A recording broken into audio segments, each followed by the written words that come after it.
Holin Davkouf Lamedhe, nouveau Pérec, le Pérec Réchit Agez. Réchit Agez, c'est-à-dire les prémices de la tonte. Lorsqu'on va tondre la laine d'un troupeau de moutons, il faut donner les prémices au Kohen. Ça s'appelle Réchit Agez. Comme il faut donner au Kohen la terouma des céréales, c'est-à-dire les prémices, le début des prélèvements. Dès que je veux manger des céréales de la nouvelle récolte, avant de manger moi-même, la première des choses que je dois faire, c'est d'abord prélever pour le Kohen. Donc le réchit, les prémices de ma récolte,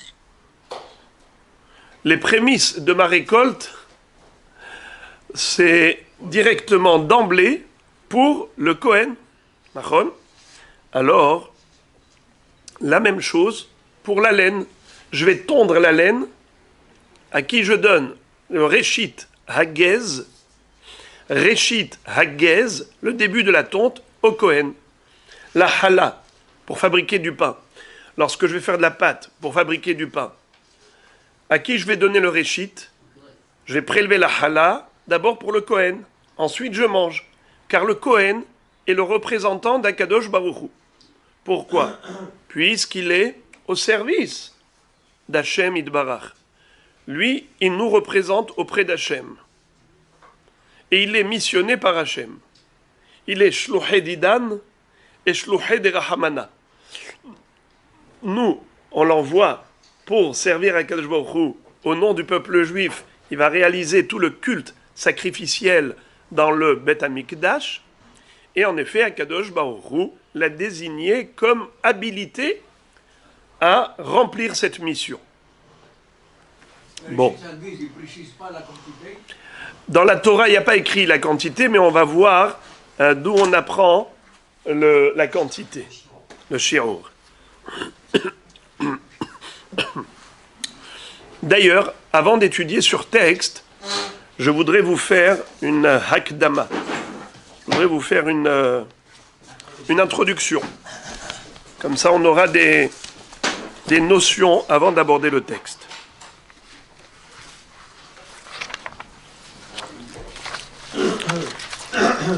Écoutez cela. Ehad mikav dalet matnot kehuna zereshit agez.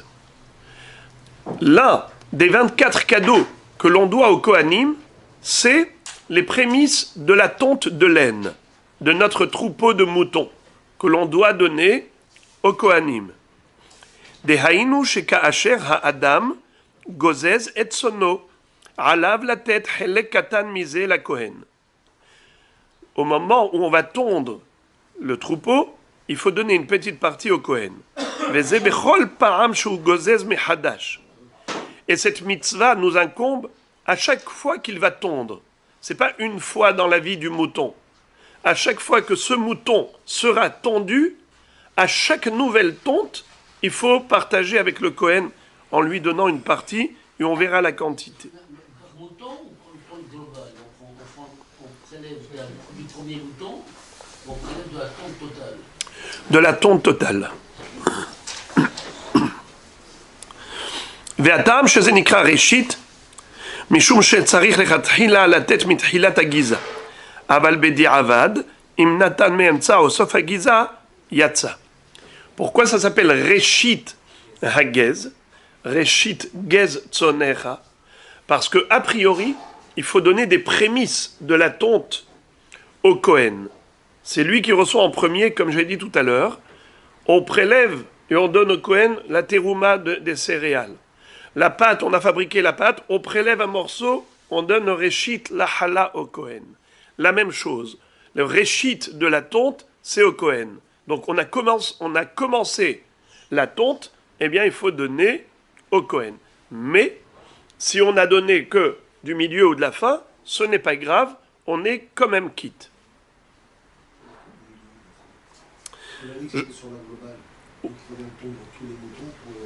Ça veut dire que lorsque je vais tondre globalement, parce qu'il y a un minimum, on va voir combien le minimum qu'il faut tondre, mais on doit donner du début. Quand je vais tondre beaucoup, je dois donner du début, mais il faut tondre beaucoup, il ne faut pas tondre que ça. Si je tombe que pour donner au Kohen et je lui... Il faut tondre un ensemble. Alors, il y a 20 moutons, et j'ai pas voulu donner de nombre pour ne pas... Voilà, peu importe. Il y a un minimum. Lorsqu'on aura tondu tous ces moutons, c'est là qu'il y a le chiyuv de donner le début au Kohen. Le début de la tonte? Le début de la tonte. De chaque animal? Non. Du début de toute la tonte. Alors maintenant, le Tiferet Yaakov pense que Ulay mitaram shetzarich latet matana hashuva, shereshit ulashon hashivut. C'est-à-dire que Réchit, pourquoi la Torah a exigé sur Réchit?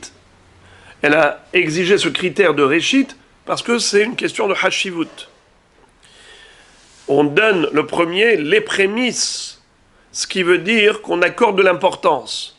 Donc lorsqu'on accorde de l'importance, on ne va pas donner n'importe quoi. On va donner une matana qui a de la valeur. Et on verra après quelle est la valeur. Quelle est la quantité qui correspond à quel montant. המאירים מבאר טעם המתנה הזו לפי שהכהנים והלוויים לא קיבלו נחלה בשדות קרקע, לכן אין להם אפשרות להשיג לחם, בשר וכן צמר לעשות בגדים, לכן ניתנו להם תרומות ומעשרות לאכול לחם ופירות, בשר הקורבנות זרוע לחיים וקיבה מן החולין, וכן ראשית הגז לארוג בגדים. C'est-à-dire que nous le savons, que Eretz Israël a été distribué aux tribus pour habiter les Shevet Lévi à 42 villes, plus les 6 villes de Haré Miklat, Haré al-Léviim, mais c'est juste des agglomérations, ce sont des zones urbaines, des lieux d'habitat, mais ils n'ont pas de champs agricoles, car les Léviim sont consacrés au service divin. C'est la tribu, comme j'ai dit tout à l'heure, qui représente le peuple juif auprès d'Akadosh Baruch Hu. De ce fait, il ne faut pas qu'ils soient occupés par des activités matérielles. Il faut qu'ils se consacrent aux activités spirituelles.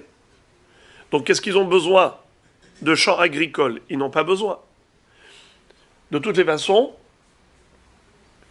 on va leur donner. Et on va expliquer pourquoi on va leur donner, qu'est-ce qu'on va leur donner. En tout cas, ils n'ont pas de champs agricoles. S'ils n'ont pas de champs agricoles, donc ils n'ont pas d'où récolter des fruits, des céréales, du pain pour manger, et ainsi de suite. Ils n'ont pas non plus de troupeau, parce que le troupeau, où est-ce qu'il va paître? Qu'est-ce qu'il va manger? Du champ, mais ils n'ont pas de champ. Donc ils n'ont pas de troupeau. Ils n'ont pas de troupeau, ils n'ont pas non plus de vêtements. Car comment on fabrique le vêtement? C'est avec le lin qui pousse sur le sol, c'est avec la laine qui pousse sur le dos du mouton. Mais tu as dit qu'il n'a pas de troupeau puisqu'il n'a pas de terrain et de champ pour faire paître le troupeau.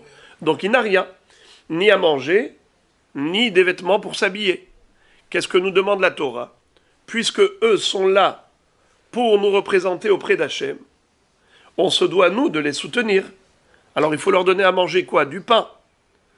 Alors on a la mitzvah de terouma, des fruits. La mitzvah de terouma.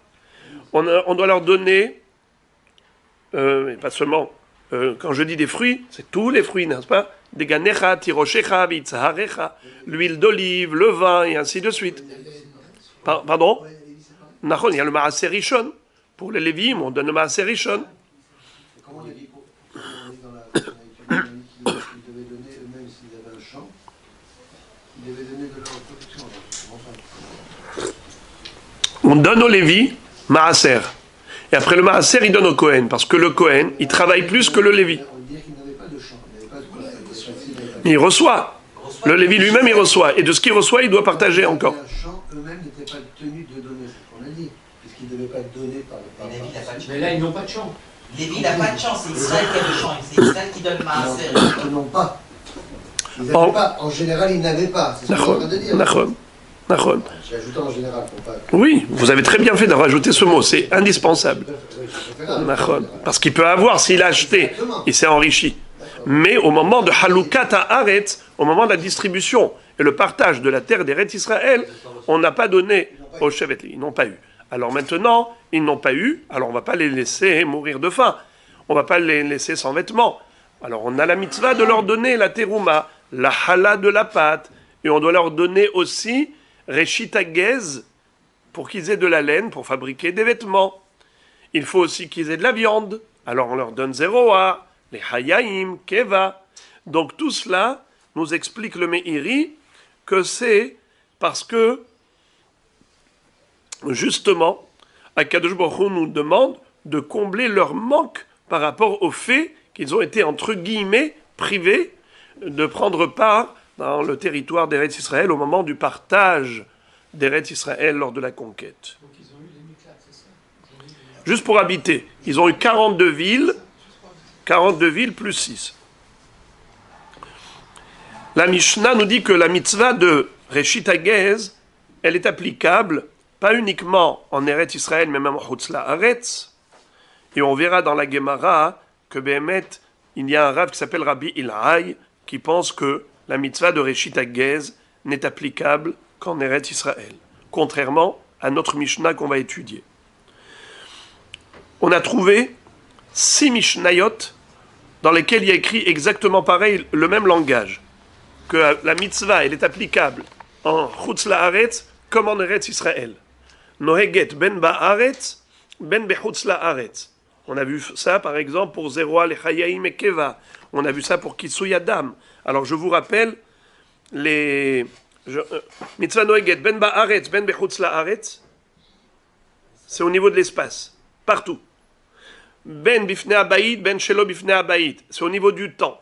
Même à l'époque du Beth Amikdash, même après la destruction du Beth Amikdash. Ça, c'est au niveau du temps, le temps et l'espace.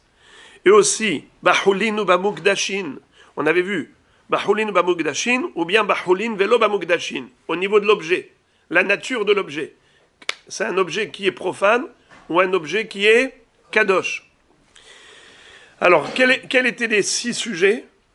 Résumons tout ce qu'on a appris dans les prékim précédents.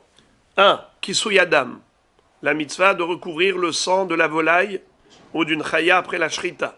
On avait vu Noheg ben ba'aretz, ben bechutz la'aretz, ben bifnei abayit, ben shelo bifnei abayit, bahulin aval lo bamukdashin. Vous vous rappelez? Ou bien la mitzvah de Oto ve'et beno. C'était quoi l'histoire de Oto ve'et beno lotishhatu biyom echad? On n'a pas le droit de faire la shrita de la mère et du petit le même jour. Guide Hannaché, le nerf sciatique, pareil, on a retrouvé le même langage. Ben ba'aretz, ben bechutz la'aretz, ben bifnei abayit, ben shelo bifnei abayit. N'est-ce pas? Le 4e, c'est Zeroa, les Hayaim et Keva. Les cadeaux que l'on donne au Kohen, des prélèvements de la bête.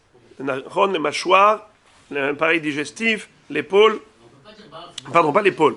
La patte avant-bras, c'est la partie basse de la patte.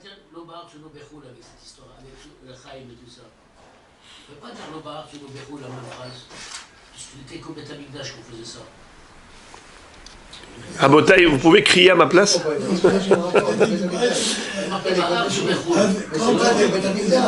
Criez à ma place, sinon je vais crier.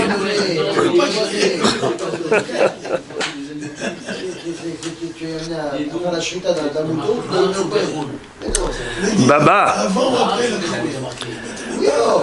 Rabbi Matok. En France, tu manges un mouton, tu donnes au Kohen, les Haraïm, le Keba et le droit. C'est Thomas. Il y a quel rapport avec le temps? Alex, ça veut pas dire. Il n'y a pas de bar, pour ça qu'on devait donner les Chaim. Il est en train de dire. Tu peux donner le faire aussi en front plat, c'est pareil. Oui, mais vous étiez là avant-hier, non? Oui, mais je ne suis pas là tout le temps. Il était là, mais. Très bien. Alors, Reshit Agez, pareil. Et Shiloh Haken. C'est quoi Shiloh Haken? Envoyer la mer. La mitzvah de renvoyer la mère avant de prendre les oisillons ou les œufs. Là aussi, on va voir exactement le même langage. Ben ba'aretz, ben bechutz la'aretz, ben bifnei abayit, ben shelo bifnei abayit, ben bahulin, mukdashin. Ça veut dire que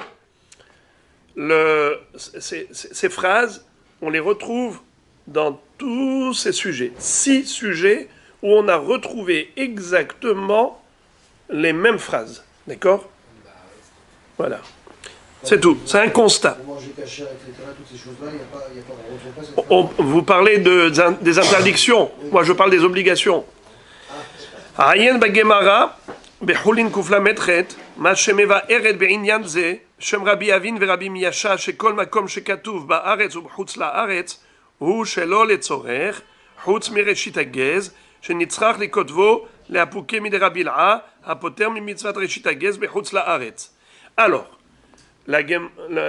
on va voir un Émora qui va nous dire que à chaque fois qu'il y a écrit Ben Ba'aretz, Ben B'chutz La'aretz, c'était inutile. Parce que c'était évident qu'il n'y a pas de différence entre Eretz Israël et Chutz La'aretz par rapport à ces mitzvot. Il dit, pourquoi alors on les a écrits? C'est comme Agav, c'est-à-dire par symétrie, avec une seule fois où c'était nécessaire. Sur les 6, il n'y a qu'une seule fois où c'est nécessaire. Laquelle? Reshit Hagez. De nous dire que Reshit Hagez, les prémices de la tonte, que l'on doit donner au Kohen, pas uniquement en Eretz Israël, mais même dans la diaspora, ça c'est un chidouche. Pourquoi c'est un chidouche? Parce que Béhémet, on va voir l'opinion de ce Rav qui n'est pas d'accord, et qui dit que non. Reshit Hagez, c'est uniquement en Eretz Israël, et pas Chutz La'aretz. Ce Rav, il s'appelle Rabbi Ilhaï. Rabbi Ilhaï n'est pas d'accord avec notre Mishnah. Alors tu as compris que notre Mishnah est un chidouche. Tu as compris pourquoi notre Mishnah nous a dit Reshit Hagez Noheg Ben Ba'aretz ou Ben Bechutz La'aretz. C'est pour exclure l'opinion de Rabbi Ilhaï, qui lui pense qu'en effet la mitzvah de Reshit Hagez n'est applicable qu'en Eretz Israël par Chutz La'aretz. Alors puisque à propos de Reshit Hagez on a dû le dire que c'est Ben Ba'aretz, Ben Chutz La'aretz, alors on l'a dit dans les 6. C'est vrai. Alors d'où est-ce qu'il sait que c'est Dafka en Eretz Israël et par Chutz La'aretz? On verra la Gemara.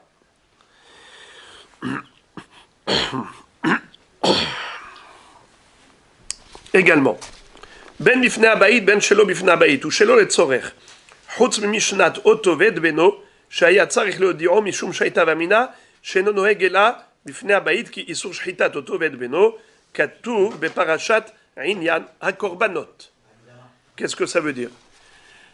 Ben bifnei habayit, ben shelo bifnei habayit. C'est-à-dire, la mitzvah, tous ces 6 mitzvot, on a dit, elles sont applicables où? Partout. Non, excusez-moi, pas où. Quand. Il y a le où et le quand. On a déjà parlé du où. Maintenant, parlons du quand. Au niveau temporel, eh bien, qu'est-ce qu'on nous dit? Que toutes ces mitzvot, elles sont intemporelles. À l'exception de... Pardon, pas à l'exception. Au Toved Beno, c'était la seule fois il fallait nous le dire. Parce que sinon, qu'est-ce que tu as besoin de me dire que toutes les mitzvot, elles sont applicables en Eretz Israël, pardon. Ben Shelo Bifnei Habayit, Ben Bifnei Habayit. Quel rapport avec le Beth Amikdash? Tu as besoin de me dire que les téphilines, on les met même lorsqu'on le Beth Amikdash est détruit, mais tout ça, ce ne sont pas des mitzvot à Teluyot Ba'aretz, c'est pas Teluyot de Beth Amikdash, c'est des mitzvot tout court. Pourquoi est-ce qu'on avait besoin de nous dire que nos hagot, ben bifnei habayit, ben shelo bifnei habayit, que ces mitzvot sont intemporelles, elles sont applicables pas uniquement à l'époque du Beth Amikdash, mais même après sa destruction. Mais c'est une évidence. Pourquoi est-ce que j'aurais pu penser autrement? Pourquoi j'aurais pu croire que ces mitzvot, elles sont limitées à la période du temple? Réponse, c'est vrai, c'est inutile de nous le dire. Dans 5 thèmes, c'était inutile de nous le dire. Il n'y avait qu'une seule fois où c'était utile, c'est la mitzvah de Otoved Beno. Il fallait nous le dire, c'était Ben Ba'aretz, Ben Bechutz, pardon, Ben Bifnei Habayit, Ben Shelo Bifnei Habayit, heureusement que vous êtes là. Parce que sinon, quoi? Pourquoi il fallait le dire? Il fallait le dire parce que où est-ce que nous retrouvons cette mitzvah de Otoved Beno Lotishratu Beyom Echad? C'est Shor o Kesev Orez qui valed Vehaya Shivat Yamim Tahatimo Umiyom Hashemini Val'a Yiratze le Korban Ishel Hashem. Après c'est écrit Otoved Beno Lotishratu Beyom Echad. Donc la mitzvah de Otoved Beno Lotishratu Beyom Echad, ça a été écrit juste après la paracha des korbanot. Qu'est-ce qu'on aurait pu croire? Que c'est uniquement à l'époque du Beth Amikdash.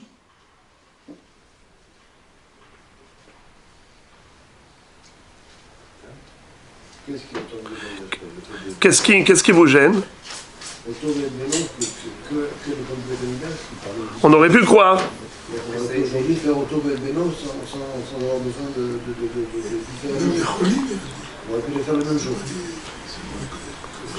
Je vous lis. Allez, je vous lis. Dans la paracha de Hémor, il est écrit Shor o Kesef Orez, Ki Valed, Ve'aya Shivat Yamim Tahatimo, Umiyom Hashemini Val Ayeratze le Korban Ishel Hashem. Donc on parle bien de Korban. Le passage qui vient juste après. Veshor Ose, Otoved Beno, Lotishhatu Biyom Echad. Un bœuf ou un agneau, vous n'avez pas le droit d'abattre rituellement, de faire la shrita du petit et de sa mère le jour même. Otoved Beno, Lotishhatu Biyom Echad. Alors, puisque ce Issour a été juxtaposé à la mitzvah du Korban, on a dit que le Korban n'est sacrifiable qu'à partir du 8e jour.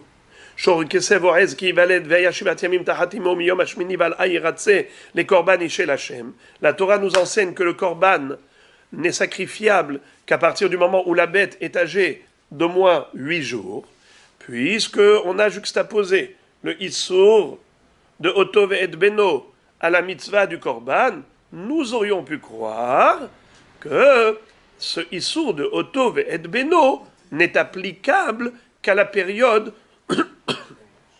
où le Korban est d'actualité. Mais après la destruction du temple, où on ne peut plus offrir des sacrifices, il n'y a plus de Shor o Kesef Orez et un Korban, il n'y a plus de Korbanot, alors peut-être qu'il n'y a plus de Issour de Otov et Beno, Lotishhatu Biyom Echad, on aurait pu se tromper. C'est pour cela que la Mishnah avait besoin de te dire, non, Otov et Beno, Nohek, Ben Baaretz, Ben Bechutz Laaretz, Ben Bifnei Habayit, Ben Shelo Bifnei Habayit. Et puis, ce qu'on avait besoin de le préciser à propos de Otov et Beno, alors il fallait le dire pour tous. Agav, au passage, on l'a dit pour les 6 thèmes, de Kisui Adam et ainsi de suite.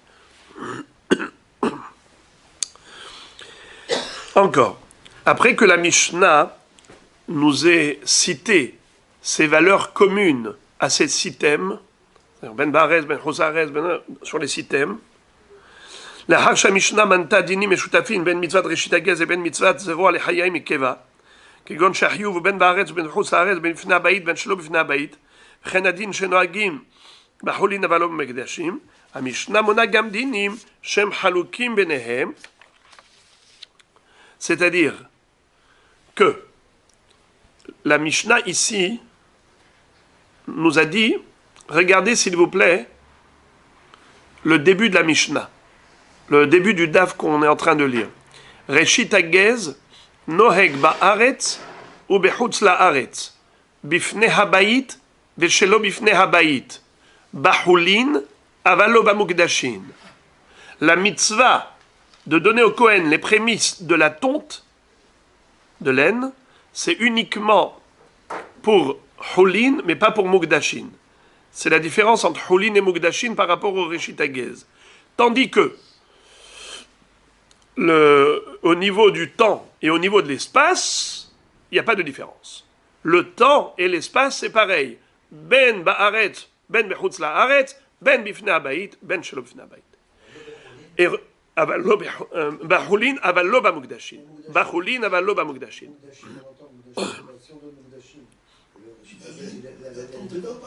Elle est dedans. Mais non.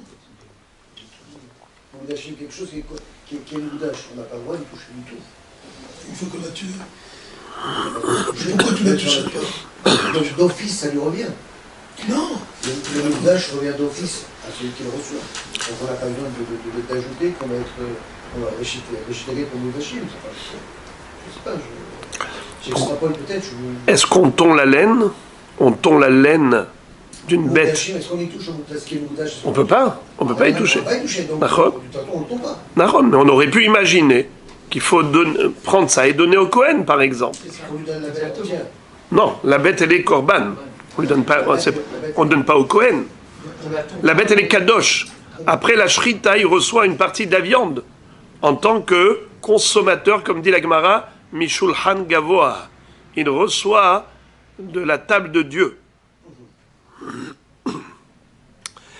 Mais la Mishnah nous dit Homer bazroa le hayaim ou bakeva mereshit agez shazroa le hayaim bakeva nohagin babakar ou batson bamerube ou bamuat vereshit agez eno noheg ela barechelot veeno noheg ela bamerube.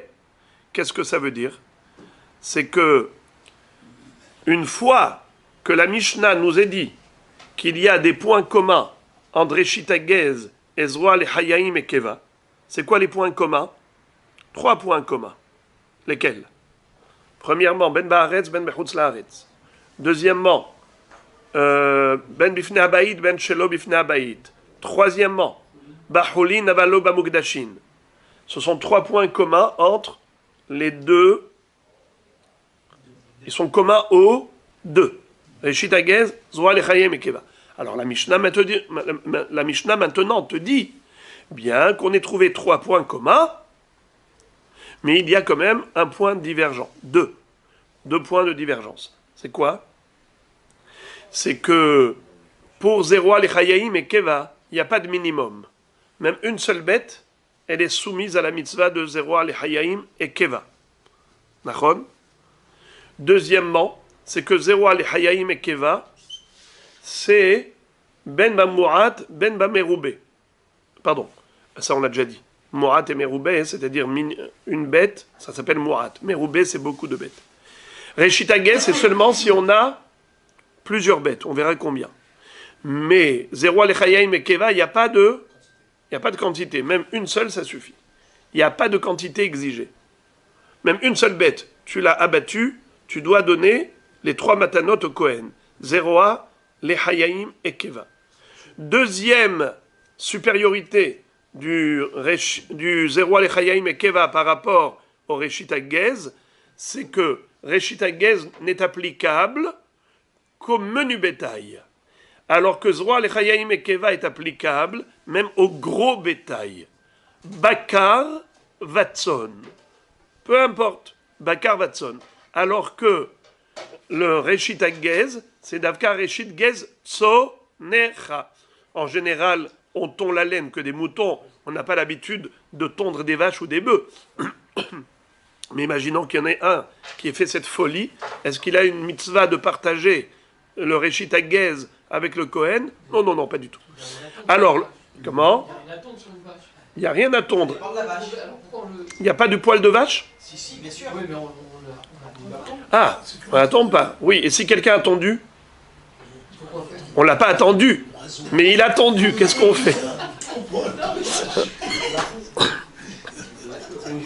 Ben justement, ce qu'on est en train de nous dire, que la notion de Reshit Agez n'existe que pour le menu bétail. Ça n'existe pas pour le gros bétail.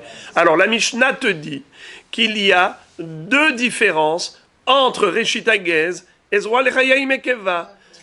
Zeroa Lechayaim et Keva n'existe pas de minimum, ne requiert pas de minimum. Même une bête, c'est suffisant pour être Chayav de Zeroa Lechayaim et Keva. Deuxièmement, Zeroa Lechayaim et Keva, c'est pas que pour le menu bétail, c'est même pour le gros bétail. Pas que pour le tson, c'est même pour le bakar. Alors que Reshit Agez, c'est uniquement pour le tson. Reshit Gez Tsonecha. Uniquement tson, pas bakar. Et deuxièmement, on va voir qu'il y a un minimum requis pour être chayav de donner Reshit Agez. Si tu vas tondre qu'une seule bête, t'es pas chayav. Comment? Si on tombe une bête, il n'y a rien là, ça vaut rien. Par contre, une bête, qu'on lui enlève Zroa et tous ses membres, c'est un Khashivut. Je vous pose une question. Quand vous prélevez la hala d'une pâte, vous avez fait 2 kilos de pâte. Quel hashivut il y a de donner au Kohen ce que vous allez lui donner, le petit morceau? Excellent. Alors, la Gemara continue de nous développer le sujet. Aujourd'hui, on le laisse vivre au fond. Hein? On le saurait au fond. Regardez la suite de la Gemara, la Mishnah. Vekamahu merube. La Mishnah demande qu'est-ce qu'on appelle beaucoup, puisque tu me dis qu'il y a un minimum requis au niveau du nombre de bêtes qu'il faut tondre pour être hayav de donner Reshit Hagez. Kamahu merube, mahloket, bet Shammai et bet Hillel. Bet Shammai omrim shete rechelot. Sheneemar yehaye ish reglat bakar ushte tzon. ובית הלל אומרים חמש, שנאמר חמש צאן עשויות. Qu'est-ce que ça veut dire? C'est que Bet Shammai et Bet Hillel ne sont pas du tout d'accord sur le minimum requis. Bet Hillel disent il faut tondre 5 bêtes. Si tu as tondu 5 brebis, alors à ce moment-là, on peut parler de tonte. Et là, tu as le chiyuv de donner Reshit Hagez au Kohen. Hein? Nachon. Pour l'instant, on n'a pas dit combien. Mais déjà, Rachel, une brebis. Rachel. Alors, Rechelot, des brebis, il en faut 5. D'après Bet Hillel. D'après Bet Shammai, même 2. Shte Rechelot. Bet Shammai s'appuie sur un passouk de Ishaya, qui nous dit Vehaya bayomahu yehaye ish reglat bakar ushtetson. Donc nous voyons que même 2 shtaim, déjà ça s'appelle tson, nachon. Shtaim ça s'appelle tson, un troupeau de menu bétail. Tandis que Bet Hillel disent que le pasuk dans Shmuel nous dit Hamesh Tson Asuyot, Hamesh Tson. Il en faut 5 pour que ça s'appelle un troupeau de menu bétail. Voilà donc le minimum. Ensuite, Rabbi Dosa ben Arkinas Omer, Hamesh Rechelot, Gozezot, Mané Upras. Hayavot Bereshit Hagez. והחכמים אומרים, 5 רחלות גוזזות כלשהן. Qu'est-ce que ça veut dire? Selon Rabbi Dosa ben Arkinas, ça ne suffit pas d'avoir tondu 5 brebis, selon Bet Hillel, pour être hayav de donner au Kohen Reshit Hagez. Ça ne suffit pas. Tout de même, alors qu'est-ce qu'il faut? Quel est le minimum? Il faut que de chaque brebis, on ait tondu un minimum. Donc il y a un minimum de nombre de bêtes et il y a un minimum de quantité de laine de chaque bête. Et c'est là que tu es chayav de donner au Kohen. Sinon, s'il y a moins que ça, tu n'es pas chayav. Combien c'est? Mané ou pras. Qu'est-ce que ça veut dire mané ou pras? Pras, c'est quoi pras? C'est la moitié. Pras, c'est la moitié. Proussa. Quand on tranche un pain en 2, ça s'appelle que j'étais pores et alehem. Toujours quand on coupe, on tranche, ça s'appelle pores. Quand on dit kazaïd birde achilat, pras. C'est quoi pras? C'est un kikar, un pain, coupé en 2. Combien c'est un pain? Mahloket, Rambam et Rashi. D'après l'un, c'est un volume de 8 œufs, et d'après l'autre, c'est un volume de 6 œufs. Le pain, en volume, un il dit 6 œufs, l'autre il dit 8 œufs. Maintenant, quand on dit pras, c'est combien pras? C'est la moitié. La moitié de 8, c'est 4, moitié de 6, c'est 3. Mahloket, Rashi et Rambam, quand on dit kazaïd birde achilat pras, Mahloket, Rashi et Rambam, est-ce que c'est le temps de manger 4 œufs en pain, du pain en volume de 4 œufs, ou le temps de manger un pain d'un volume de 3 œufs. Donc pras, c'est la moitié. Maintenant ici, pras, c'est la moitié de mané. C'est le poids de laine qui correspond à un mané vachetzi. Un mané et demi. C'est ça le minimum. Donc ça ferait soit sous la chita de 6 œufs en volume, soit de sur 8, ça fait 6 et sur, vous avez dit non, 4 et 3. Non, mais c'est 1,5 là. Il y a combien de, comment on appelle ça, de pièces de zouzim, de dinarim dans un mané? Me'azouz. Combien c'est un mané? Me'azouz. 2 manés, 200 zouz. Oupras, 50. Ça fait 250 dinarim. Le poids de 250 dinarim. Mané, pras, ça fait 200. D'accord? Ça, c'est si on dit que c'est la totalité. Mané ou pras. On va dire non. Mané ou pras, c'est relatif à chacun. Zé mané ou pras. Mané ou pras. 5 fois mané ou pras, ça fait 750. Alors, je vous lis. C'est où 750 Ou 250. Alors, je vous lis.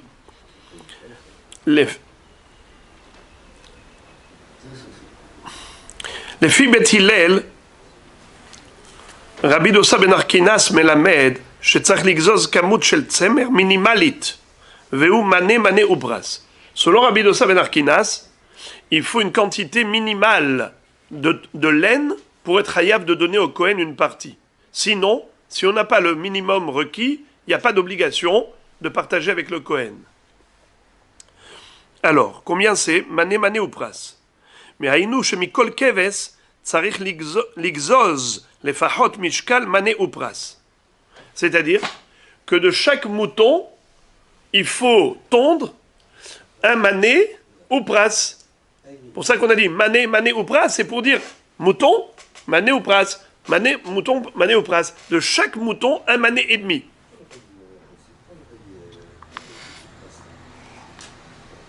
Pras, ça veut dire la moitié. Si on avait dit mané vachetzi, on aurait dit pourquoi on n'a pas dit mané ou pras? Non, parce que c'est rare d'employer. C'est rare, non. C'est rare d'employer. C'est rare, mais votre hébreu doit s'enrichir. Vous avez raison. C'est quoi? Pourquoi on dit Kedé Achilat Pras? Pourquoi on n'a pas dit Kedé Achilat Chetzi? De quoi? Pras, Parce que pras, Et Pras, c'est quoi? Parce que pras, ça désigne bien un morceau de pain. Pas du tout. Pras, ça veut dire la moitié. Proussa, on a dit proussa, pras. Pourquoi? Parce que pras, c'est la moitié d'un pain. Achilat pras, c'est le temps qu'on va mettre pour manger la moitié d'un pain. Sadik Sheli. Pourquoi la tranche de pain s'appelle Proussa? Parce que c'est un morceau du pain. Pas du tout. Proussa n'a rien à voir avec le pain. Proussa n'a rien à voir avec le pain. Traduction de Pras, c'est non. C'est coupé. C'est parousse. C'est divisé. C'est partagé. Parousse. Alors, Pras, c'est quand je coupe en deux, j'étais porès.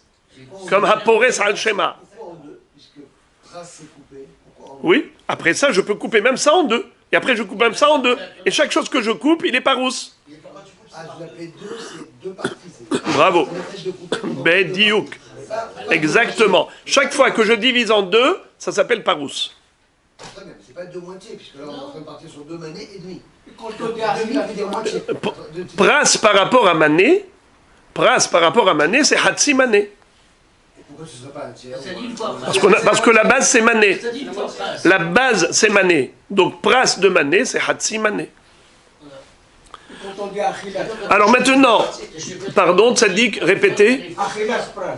Oui, C'est une vendeur. Parce que Qu'il y a Achilat pras. oui. ça veut dire la moitié, tout petit, mais dans la moitié coupé en dessous.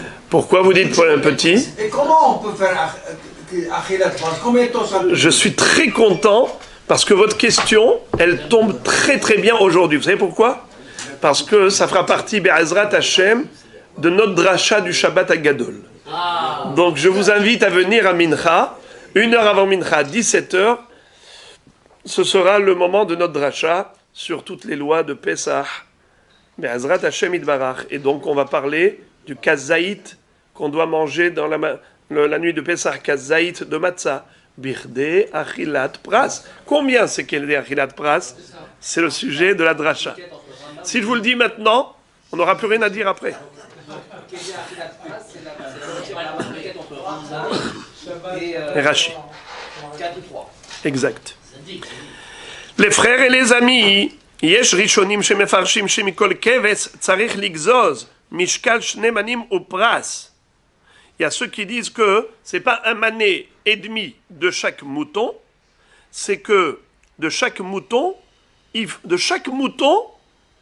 faut prendre mané ou pras. Ça veut dire 2 manim et un pras. Ce qui fait combien en grammes? 250. 425 grammes. Un mané égale 425 grammes. Alors 2 fois mané, ça fait combien? Comment tu savais où vous avez vu que c'est 425 grammes? Les calculs qu'ils ont faits au niveau du poids des dinarim, ils sont arrivés par 100 dinarim, c'est le poids de 425 grammes. Et 425 grammes, si on dit 2 fois et demi, ça fait combien? 850. Maintenant, 850 multiplié par 5. Par combien? Par 5. 40, 42, 4 kilos 200. 4250. 4 32, 3 kilos 2. C'est 32 plus 8. Non, c'est ça? Ça fait 5250. Non, regardez. On a 5 fois 5 fois 8, 40. on a dans chaque bête, on a 425 grammes multiplié par 2 et demi. D'accord? Ça fait 800, 50, il a 2000, 225, ça fait 1050, 1075. Multiplié par 5. Ça fait 5000, ça fait 35, Voilà. 5350. Là, tu as la mitzvah de donner au Ça fait 5 kilos. Kohen. Maintenant, d'après Hachamim, les Shitat Hachamim, les Bet Hillel, Ahiyuv la tetu afilu im gzuzot kol shehen. Qu'est-ce que ça veut dire? Même si il n'y avait pas de minimum. D'après Hachamim, on n'a pas exigé de minimum.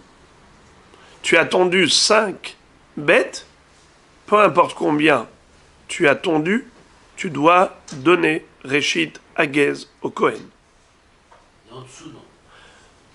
Quoi? Alors, ça dépend. En dessous, non, pas de minimum. En dessous de quoi? Du nombre requis, là, minimum. Non, c'est bon, parce que par rapport à Hillel, il dit 2, par rapport à Hillel, 5, par rapport à Shammai, 2. Et de En ça, dessous de cela, je ne donne pas ce qu'il dit. Rabbeinu Matok. On a déjà dit qu'on est en train de parler de Beth Hillel, qui a exigé minimum 5 bêtes. Mais maintenant, de chacune des bêtes, combien doit être la quantité de laine tondue? D'après Rabbi Dossa ben Arkinas, on a dit que le minimum c'était combien? Mané ou pras. Et on a vu une mahloquette entre les rishonim, ça veut dire quoi mané ou pras? Il y en a qui disent que c'est mané ou pras de chaque bête, il y en a qui disent que c'est 2 manim et demi de chaque bête. D'accord? Ça c'est Rabbi Dossa ben Arkinas. Hachamim ne sont pas d'accord avec Rabbi Dossa ben Arkinas. Et ils disent que d'après Beth Hillel, il n'y a pas de minimum. Kol shehen. Ça veut dire que 5 bêtes, c'est le minimum au niveau du nombre de bêtes, mais au niveau de la quantité de laine, il n'y a pas de minimum. Kol shehen, c'est quoi kol shehen gezuzot? Très bien. Mais bien, dans la Gemara, on va voir que ce mot kol shehen ici, c'est pas comme toujours. En général, quand on dit kol shehen, c'est peu importe combien. Non. Ici, on va voir qu'il y a quand même un minimum. Quand on entend des moutons, on entend un mouton entier, on n'entend jamais un centimètre carré de mouton. Je ne veux pas que c'est une discussion pour elle. Ça veut dire que si, après avoir tondu, je prends cette quantité, je vois, il y a très peu. C'est un mouton entier. Même un mouton entier. Ici, j'ai un mouton entier, mais il y avait combien de laine? C'était de la laine. Le bonhomme, il n'a pas laissé beaucoup pousser. Il a tondu quand il y avait très peu de laine. Un autre mouton, il y avait très peu de laine, il a tondu. 5 moutons comme ça. Maintenant, j'ai combien de laine? Je vois que j'ai pas mané ou pras. D'après Rabbi Dossa ben Arkinas, il dit tu n'as aucun chiyuv de donner au Kohen.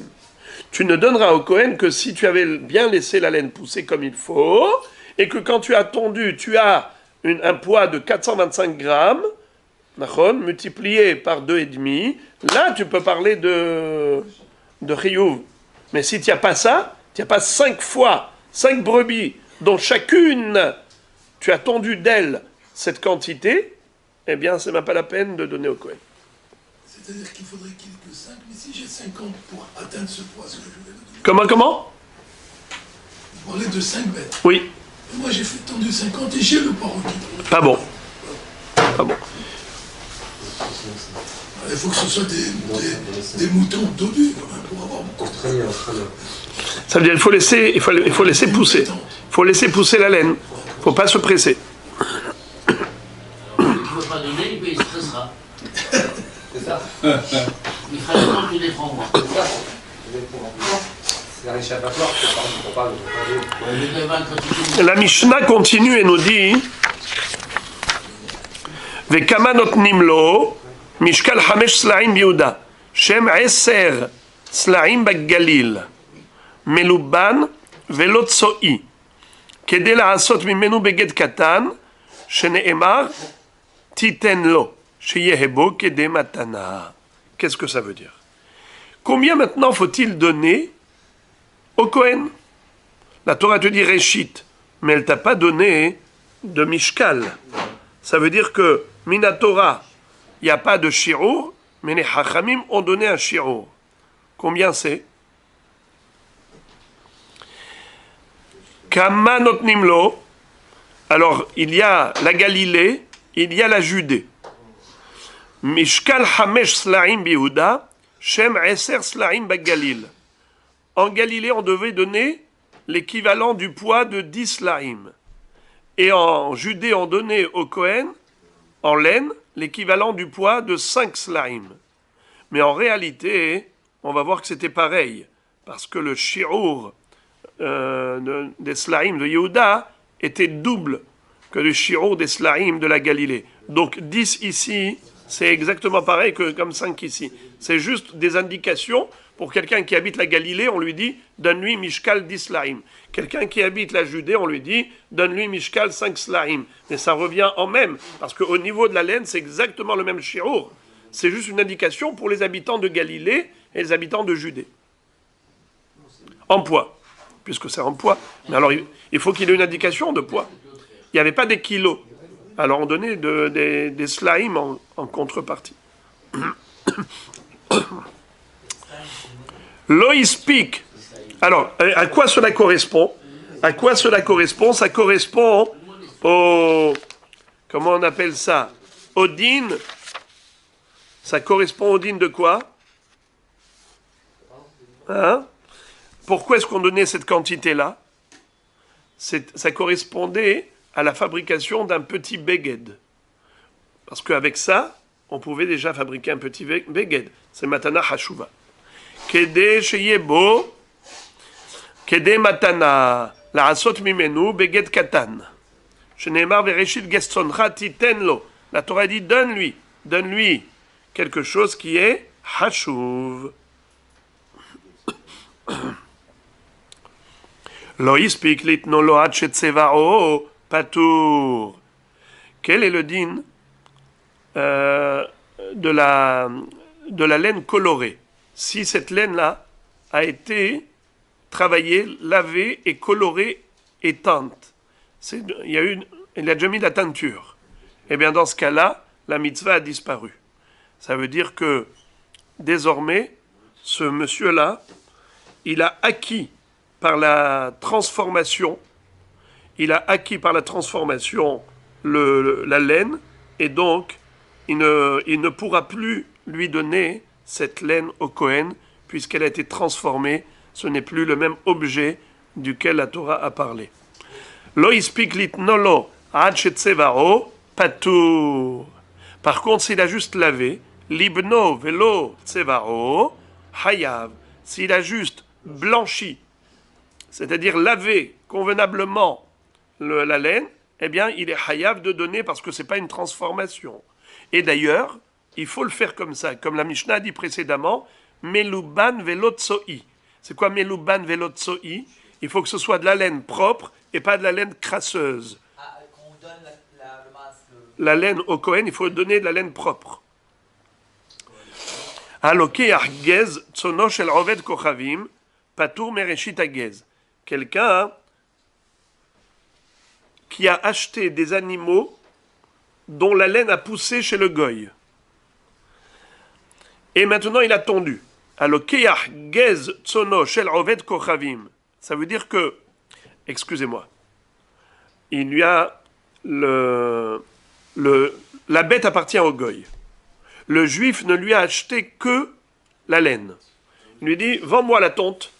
Il a acheté la tonte de la bête du goy. Dans ce cas-là, est-ce qu'il faut donner Réchita Gez au Kohen? Pourquoi? Quelle est la logique? Hein? Mais c'est le Israël qui tombe. Mais le Israël, il tombe. Il lui a acheté là. Il lui a acheté la laine. C'est une acquisition. C'est pas un truc qui a poussé, c'est à moi et je lui ai donné et là je fais un prélèvement. La Mishnah nous dit. Qu'est-ce que nous dit la Mishnah? Je répète parce que je n'ai pas été précis au début. La bête appartient au goy. Le juif a acheté cette laine. La laine, elle pousse, elle pousse, elle pousse. Eh bien, la laine qui a poussé appartient au juif. Le juif vient et il tond toute cette laine. Il prend cette laine chez lui à la maison. Est-ce qu'il doit donner une partie au Kohen, oui ou non? Réponse, il n'a pas donné le Réchit Gez au Kohen. Vous me dites c'est logique. En quoi c'est logique? Il a acheté là. Il a acheté Donc que la il a acheté un business. Et Il alors? a acheté. Et alors? C'est pas qu'elle a poussé chez lui et qu'Hachem lui a donné. Alors, Et j'ai je peux fait un faire la même chose prélèvement sur de le- ce que j'ai reçu d'Akadosh Baruch Hu, et je fais un Je prélèvement. peux faire aussi sur le terrain, alors, sur le sadé. Hein? Sur le sadé, ça serait différent aussi. Sur le sadé, j'achète la récolte du Pareil. champ du goy. Je suis pas tenu de donner. Et là, je suis obligé de donner. Sur la récolte du goy. Sur la récolte. Pourquoi vous affirmez avec autant de certitude? Pour moi, ça m'a l'air normal. Ouais. C'est ce qu'on appelle Arvar le Arvat Sarir. Votre garant a besoin de garant. Vous dites c'est comme le cas de là-bas. Ah non, mais je. Mais le cas de là-bas, vous avez déjà la certitude? Non. Alors, si vous dites que c'est comme là-bas, ça peut être comme là-bas que les deux c'est pareil. Que non, qu'il n'est pas tour. Est-ce que c'est applicable au Maaser? Alors juste d'abord, le din est qu'il n'est pas tour, mais pour quelle raison? Parce que c'est écrit Reshit Gez Tsonecha. Le tson à toi et pas le tson du goy. Très bien. Maintenant, parlons d'un juif qui achète d'un juif. Halokeach Gez Tsono shel Havero. Im shiyer amocher hayav. Lo shiyer alokeach hayav. Qu'est-ce que ça veut dire? Quand on nous dit Reshit Gez Tsonecha, même si ça appartient à l'autre, mais c'est un autre juif, alors cette tonte-là, on doit en donner. On doit en donner. Seulement, écoutez le chidouche très très très spécial. Une situation très spéciale. Soit j'ai acheté toute la laine, Shimon a acheté de Réhouven, propriétaire des bêtes, toute la tonte. Il lui dit, quand on va tondre, voilà, je te paye, toute cette laine-là, ce sera à moi. Premier cas de figure. Deuxième cas de figure, il lui a acheté, par exemple, que la moitié. D'accord? Il a dit, je t'achète la moitié de la tonte de la laine. Lorsqu'on va tondre, figurez-vous que lorsqu'on va tondre, s'il lui a tout acheté, c'est qui va donner le Réchit Gez? Évidemment, le Lokéar, celui qui a acheté. Mais s'il lui a pas tout acheté, l'autre, le vendeur, devra donner Réchit Gez sur la totalité. C'est pas que Réhouven va donner 50% et Shimon 50% chacun sur ce dont il est propriétaire. Puisque le propriétaire des bêtes, c'est encore Réhouven, eh bien lui, il devra donner sur les 50% de laine qui sont restés chez lui, il devra donner les 100% du Réchit Gez au Kohen. On verra après dans la Gemara. Ok?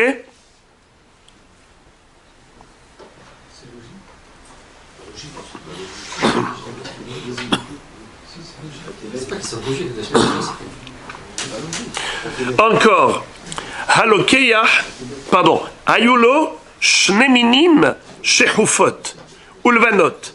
Macharlo shechufot. Avalo levanot. Zecharim. Avalo nekevot. Zenoten le'atzmo. Vezenoten le'atzmo. Par contre, s'il lui a vendu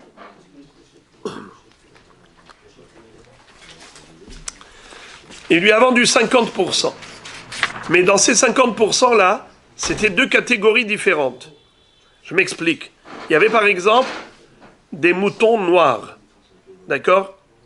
Vous avez déjà vu des moutons noirs? Non? Vous avez déjà vu? Et vous jamais? Non? Non? Je peux vous dire qu'il y en a, et c'est assez impressionnant.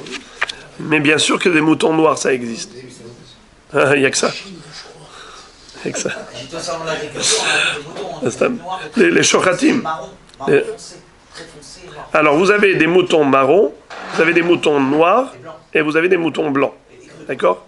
Mais même des noirs, beaucoup de noirs. D'ailleurs. Ouais, comme chez les hommes. Regardez Rabbi Google, nous. Écrivez mouton noir et regardez. Ok? Ah. Bekitsour, quand il lui a vendu la laine, il lui a vendu que la laine de couleur. Et il s'est réservé la laine blanche. Dans ce cas-là, on considère que le mocher n'a pas de part dans la laine qu'il a vendue. Et là, chacun va donner le réchitagès de sa partie. C'est comme s'il lui avait acheté toute la tonte. Je répète, quel est le din lorsque l'acquéreur a acheté la totalité, les 100% de la laine? On avait dit c'est l'acquéreur. Oui, d'un juif à un juif, on parle que de juifs. L'acquéreur a acheté la totalité, les 100% de laine. C'est lui qui doit donner au Kohen. S'il n'a acheté que la moitié, alors c'est le vendeur qui donnera pour la totalité. Si Réhouven, propriétaire des 100 moutons. D'abord, c'est les moutons qui ont vendu. C'est la Pourquoi moi j'ai dit qu'il a vendu des moutons? J'ai dit Réhouven est propriétaire de 100 moutons. Il est propriétaire de 100 moutons. Il en a 50 blancs, 50 noirs. Il a vendu à Shimron la laine des 50 moutons noirs. Et il s'est réservé la laine des 50 blancs. Et il est propriétaire de la totalité du troupeau, des 100. Il reste propriétaire. Il n'a vendu que la laine des noirs. Eh bien, la halakha est que la halakha précédente n'est pas applicable. Tout à l'heure, on avait dit que lorsque le vendeur s'est réservé 50% de la tonte, il n'a vendu que 50%, alors il doit donner 100% du réchitagès au Kohen. Le lokeach, l'acheteur, il donne rien. Le mocher, il donne 100% de réchitagès au Kohen. Mais dans la mesure où ces laines-là étaient de couleurs différentes, 50% étaient noirs, 50 moutons étaient noirs, 50 moutons étaient blancs, quand il lui a vendu que les noirs, eh bien figurez-vous que l'acheteur de la laine noire doit donner le réchitagès de cette laine noire. Et le propriétaire qui est propriétaire de la tonte blanche donnera au Kohen la tonte réchitagès de la blanche. Les deux contribueront. Mais si tout était couleur homogène, alors eux, le deuxième ne donne rien. C'est le chidouche explosif de la fin de la Mishnah. Répétons. Hayulo sheneminim shehufot ou levanot. Macharlo a shehufot. Avalo et à levanot. Ou bien zecharim avalo nekevot. Ou bien par exemple, il avait dans son mouton 50 mâles et 50 femelles. Il n'a vendu que la laine des femelles à l'autre. Il s'est réservé, lui le vendeur, toute celle du mâle, des mâles. Eh bien, dans ce cas, pareil, chacun apportera sa contribution au Kohen.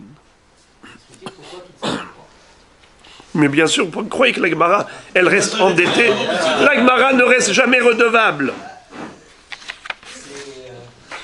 D'accord. Mishnah est bien quadrillé, on comprend pas tout. Donc on va regarder avec Mara qui va nous demander les avis. Si on voit comment on peut les entendre. Bienvenue au club du Dafayomi. Avec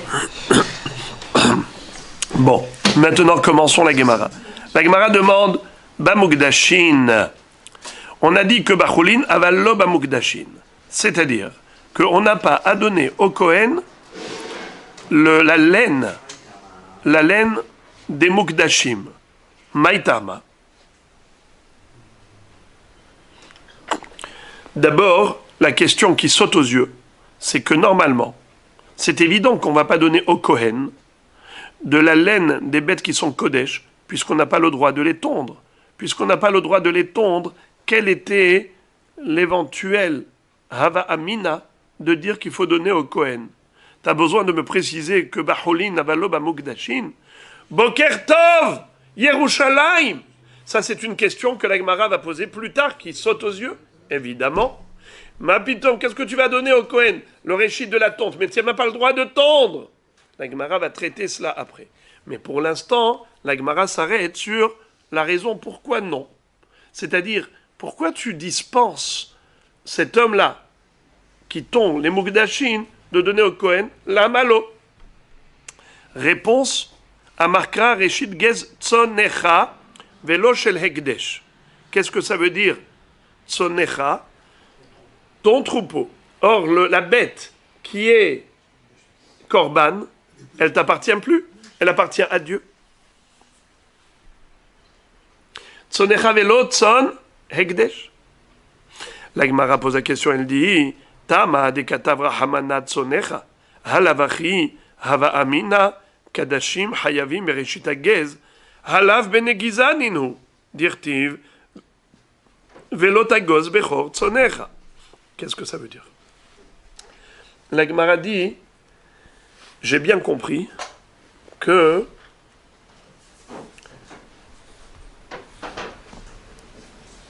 tu es patour, tu es dispensé de donner de la tonte de laine au Kohen. Pour quelle raison? Parce que la bête ne t'appartient pas. Et la mitzvah, c'est que à partir des bêtes qui sont à toi.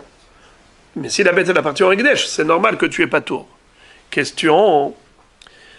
Si je n'avais pas le pasouk de Tzonecha, Velo Tzon Hekdesh, quoi, j'aurais pu croire qu'il faut donner au Kohen un prélèvement de laine? Il faut prélever de la laine pour donner au Kohen?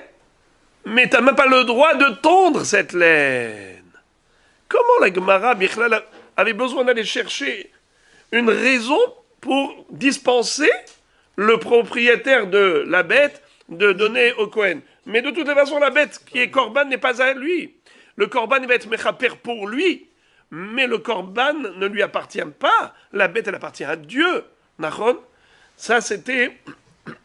Excusez-moi, j'ai dit n'importe quoi. La Gemara a expliqué pourquoi on est dispensé de donner la laine au Kohen d'un Korban. Pourquoi on est dispensé? Parce que la bête ne nous appartient pas. Or, la Torah exige qu'elle nous appartienne. Tzonecha. Velo tzon shel hekdesh. La Gemara dit, mais de toutes les façons, il n'y a pas lieu de parler de Reshit Hagez. Parce que quand tu dis Reshit Hagez, prémisse de la tonte. Mais comment tu vas tondre? C'est assourd de tondre. Prémisse de tonte de laine.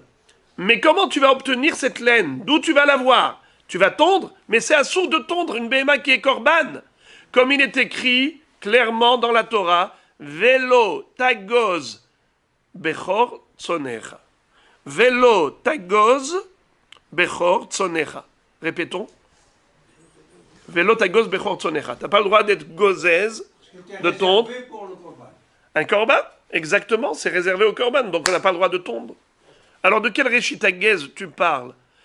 Si on a du gaze, alors on te dit, tu n'es pas chayav de le donner. Tu as besoin d'un pasouk pour me dire, Reshit Gez tzonecha velo tzon shel hekdesh. Mais comment tu vas l'avoir ce gaze? Velo tagoz bechor tzonecha. Réponse. I bekodshe mizbeach hachinami, achamay askinan, bekodshe bedek habayit. Qu'est-ce que ça veut dire? Ici, on ne parle pas de Kodshe Mizbeach, on ne parle pas d'un Korban. On parle de Kodshe Bedek Habayit. C'est quoi Kodshe Bedek Habayit? Dans le sens où il existe deux sortes de Kedusha. La Kedusha pour le Mizbeach, une bête qui a été sacralisée pour être un Korban, pour être sacrifiée. Et il y a des bêtes qui ont été sacralisées juste pour utiliser leur... comment on appelle ça? Leur valeur monétaire pour construire et rénover le Beth Amikdash. C'est-à-dire, quand on avait besoin dans le Beth Amikdash de toutes sortes de rénovations, changement de kélim et autres, ça s'appelle Bedek Habayit. Renforcement de la maison, du Beth Amikdash. entretient. Avec quel argent? Les dons des gens. Quelqu'un, par exemple, a offert un mouton qui avait la patte mutilée. Il a offert au Bédek Habayit, pas en tant que misbéach, pas en tant que korban. Il n'est pas cachère, il a un moum. Mais en tant que don, il a le droit. Qu'est-ce que va faire le Gizba? Il va le revendre. Et après, qu'est-ce qu'il va faire avec l'argent? Et ben voilà, il a de l'argent. Pendant que c'est encore chez le Gizba, qu'est-ce que c'est? C'est Kadosh. Oui, bien sûr. Est-ce qu'il a le droit de tondre la laine et de revendre la laine pour le Beth Amikdash? Oui. Pourquoi pas? Eh bien voilà. On te dit, il n'y a pas de mitzvah de donner au Kohen la tonte de cette laine, les prémices, hein? Parce que c'est Mukdash. Alors justement, donc il fallait un pasouk. Parce que si je n'avais pas le pasouk, je n'aurais pas appliqué la règle de l'otagoz, bechor tsonecha. L'otagoz, on n'a pas le droit de tondre la laine. C'est uniquement d'une bête qui est korban elle-même. C'est ce qu'on appelle kedushat mizbeyah, comme le bechor. Le bechor, qu'est-ce qu'il est? Kadosh la mizbeyah. Alors, là, il y a une source de gaze. Donc, je n'ai pas de gaze. Je n'ai pas de réchita gaze. Ta question était valable. Mais là, on parlait de kedushat bedek habayit. Alors là, j'avais besoin d'un autre pasouk. De tsonecha velotson shel ekdesh. Pour dispenser, pour nous exempter de la mitzvah de réchita gaze, dans les mukdashin, c'était nécessaire uniquement par rapport à des moutons qui ont quoi comme dimension de sainteté? Kedushat bedek habayit. La Gemara dit ve'amar Rabbi Elazar, kodesh bedek habayit asurin begiza va'avoda. Skioz, mais on n'est pas sorti de l'auberge. Pourquoi? Rabbi Elazar pense que il n'y a pas de différence entre kedushat bedek habayit et kedushat mizbeach quant à ces deux éléments. L'interdiction de faire travailler un korban, une bête qui est korban, velo ta'avod bipror shorecha, velo tagoz bechor tsonecha. Répétons, lo ta'avod bipror shorecha, velo tagoz bechor tsonecha. Ni tu fais travailler le bœuf qui est korban en tirant une charrue, le bechor shor, il est korban. Tu n'as pas le droit de faire travailler pour tirer la charrue, et tu n'as pas le droit non plus de tondre la laine du Bechor Tzon. Alors, cette halakha, nous dit Rabbi Elazar, c'est pas seulement pour Bechor, qui est Kadosh Kedushat Mizbeach, ou tous les korbanot qui sont Kadosh Kedushat Mizbeach, même des bêtes qui sont Kadosh Kedushat Bedek Habayit, tu n'as pas le droit de les faire travailler, tu n'as pas le droit de les tondre. Alors dans ce cas-là, la question revient à la case départ. Qu'est-ce que tu as besoin de me dispenser, de donner au Kohen Reshit Hagez? En me disant, Reshit Hagez noheg bahulin, avalo bamukdashin. Tu as posé la question, maïtarma, pourquoi pas bamukdashin? Parce que c'est écrit Reshit Hagez tsonecha, tson shelcha, velo tson shel hegdesh. A-t-on besoin d'un limoud spécial pour me le dire? Mais c'est évident. Pourquoi c'est évident? Parce qu'il n'y a même pas de gaze. Qu'est-ce que tu veux que je le donne? Qu'est-ce que tu veux que je donne au Kohen? Réchita gaze? Mais de quelle gaze tu parles? L'otagoz! T'as pas le droit d'être gozèze! Donc il n'y a même pas de giza! Qu'est-ce que tu m'as répondu? Oui, on peut avoir giza. Dans quel cas? Que de Shat Bedek Habayit. C'est une bonne réponse pour les Hachamim, mais c'est pas une bonne réponse pour Rabbi Elazar, car Rabbi Elazar il dit que même une bête qui est Kadosh Bikdushat Bedek Habayit est frappée d'interdiction de Giza. Donc il n'y a pas de gaze. Alors, pourquoi la Mishnah avait besoin de me le dire? Réponse. Miderabanan. Salkada tachamina ho ilu midoreita bene Giza ninu. Echad egazazle litivle. Qu'est-ce que ça veut dire? Rabbi Elazar qui t'a dit qu'on n'a pas le droit de tondre les behemoths qui sont Kadosh, même Bikdushat Bedek Habayit, ce issour n'est que rabbinique. Ce n'est pas un issour thoraïque. Et par conséquent, puisque ce issour n'est pas un minatora, le din est le suivant.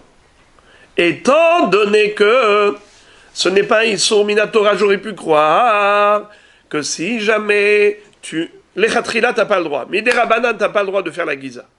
D'accord? Mais si tu l'as fait, Bedi Avad, eh bien, donne au Kohen. C'est pour ça que tu as le passou qui te dit non. Reshit Gez Tzonecha, Velo Tzon Shel Ekdesh. Pour quel cas de Reshit Gez, de Behema qui est Kadosh Bikdushat Bedek Kabaït, qui a déjà été tondu Bedi Avad en transgressant le Issour rabbinique qui consiste à nous interdire de tondre une bête qui est Kadosh Bikdushat Bedek Kabaït. Et on est sorti de l'auberge. Ok. Alors la Gemara dit, je comprends pas. Veha Kadish la. Excusez-moi, où c'est qu'on est? Pardonnez-moi. Veha Kadish la. Où est-ce qu'on est en plein milieu de la page?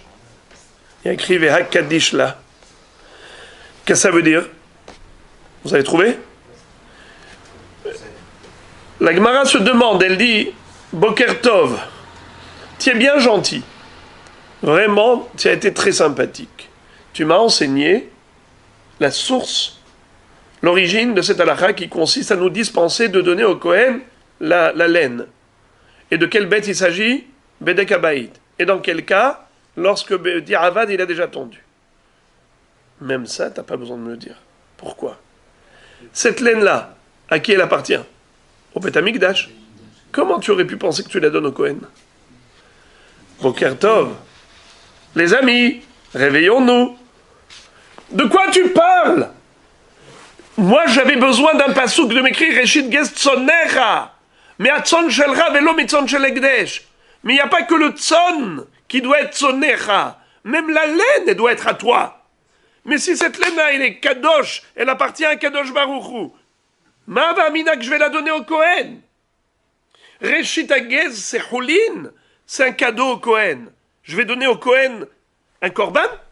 Je vais donner au Kohen un Hekdesh? Je vais prendre, pas un korban, un objet du Beth Amikdash, voilà. Ça, moi je l'ai offert au Beth Amikdash. Maintenant ça appartient au Hekdesh. Le Gizbar, il va vendre, il va gagner d'argent, il va remettre dans le trésor du Beth Amikdash. Mais tant que c'est Kadosh, je ne peux pas le donner au Kohen. Les frères et les amis, c'est la question de la Gemara. Veha Kadish là. Alors quelle était la nécessité d'un pasouk? Réponse. Salkadata Ramina lifrok velitivle. Qu'est-ce que ça veut dire? On aurait pu penser que, une fois que le comment il s'appelle? Une fois que l'homme il a fait ce don-là, maintenant il faut qu'il rachète. C'est quoi les frogs? Les frogs, c'est faire pidion. Ah, oui. Les frogs, c'est faire pidion. Comment pidion? En donnant de l'argent en contrepartie du mouton. En donnant de l'argent en contrepartie du mouton, ce mouton, qu'est-ce qu'il va devenir? Holin. Nachon. Puisqu'il est Holin, ça y est, c'est Tzonecha. Puisque c'est Tzonecha, eh bien, donne au Kohen, Reshit Gez. Ça veut dire qu'il était, à la base, il était, le mouton il était donné au Beth Amikdash. C'est ça? Excusez-moi, pardon. Pas qu'il achète le mouton, qu'il rachète la laine. On aurait pu imaginer que le propriétaire a le devoir de racheter la laine pour la donner au Kohen. C'était ça ce qu'on aurait pu penser. C'est pour ça qu'on te dit non, étant donné que le mouton, il appartient à Dieu, tu n'as pas l'obligation, toi, de donner la laine au Kohen. Le Gizbar peut vendre la laine. Hein? Le Gizbar peut vendre la laine. Il peut vendre la laine.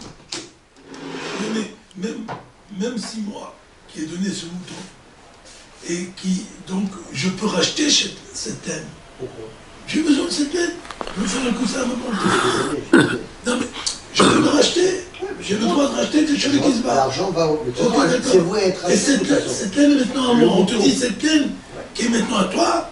C'est-à-dire, on peut dire, ouais, mais c'était ta bête, donne-la au Kohen maintenant. Non, c'est à moi. Je ne suis pas obligé de donner au Kohen.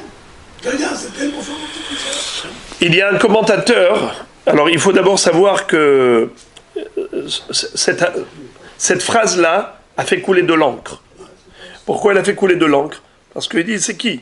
c'est qui va être hayav d'être gozez, de revendre et de donner au Kohen? C'est qui celui-là? Le propriétaire, il a déjà donné au Beth Amikdash. Qu'est-ce que tu veux de lui? Ça y est, il s'en va. Si on parle de celui qui va tondre, le gozez, mais lui, il n'est pas concerné, il a fait que le travail. Donc, il dit, la BMA, c'est pas à lui. Donc, de toute façon, on n'a jamais été à lui. Alors, pourquoi tu voudrais que le gozez, parce qu'il a fait le travail de tondre, il va donner au Kohen? Ça n'a pas de sens. Il faut que ce soit son tson. Ça n'a jamais été à lui, cette bête. Réchid Gez. Mais on parle que ce qui lui appartient. On parle pas Oui. Alors maintenant, pourquoi est-ce qu'on avait besoin d'un pasouk pour nous dire que le Behema qui est Hekdesh, elle t'appartient pas? Et comme elle est Hekdesh, elle t'appartient pas, alors tu es pas tour. Comme c'est écrit Réchid Gez Tsonecha. Mais cette bête n'a jamais été à moi. Pas seulement qu'elle appartient au Hekdesh. Elle n'a jamais été à moi, cette bête. Ni avant, ni maintenant. Alors c'est normal que je ne doive pas donner. C'est la question de Tosfot. Le Torah Chaim dit que peut-être, si on n'avait pas cette mitzvah, cette dispense, cette exclusion de Tsonecha Velotzon Shel Hekdesh, on aurait pu penser que le gozez, oui, il est hayav. Pourquoi? Que celui qui a fait l'activité de gozez, il est chayav. Ouais. Parce que c'est un Hekdesh. Parce qu'il a donné une... Que peut-être, lui, ça veut dire le Baal Habayit qui avait donné ce mouton, peut-être qu'il aurait l'obligation de racheter cette laine. בתורת חיים כתב שלו להדרשה, הייתי אומר שחיוב ראשית הגז מוטל הוא לעולם על הגוזז, אף על פי שכבר הקדיש את הבהמה ואינה שלו, מכיוון שאינו יכול לתת את ראשית הגז לכהן, שהיא קדושה, חייב הוא לפדותה כדי שיוכל לתנה לכהן ולקיים את המצווה. Ça veut dire que c'est peut-être cela qu'on aurait pu éventuellement imaginer pour répondre à la question forte de Tosfot. Il dit peut-être qu'on aurait cru que le donneur de cette bête aurait eu la mitzvah de racheter la tonte pour la donner au Kohen. Et c'est pour ça qu'on te dit non, puisque maintenant tu n'es pas propriétaire de la bête, tu n'as pas d'obligation de te mettre dans cette situation d'être propriétaire de cette laine et de donner. Non, tu n'es pas tour. C'est un peu dur. Quel intérêt de racheter? On aurait pu croire qu'ils doivent racheter, on te dit que non, tu n'as pas l'obligation. C'est ça ce qu'on vient nous dire. La Gemara dit, mais même ça, comment tu aurais pu imaginer qu'il ait l'obligation de racheter, de donner au Kohen? Ve'abare ha'amada ve'ha'aracha. Qu'est-ce que ça veut dire? Nous avons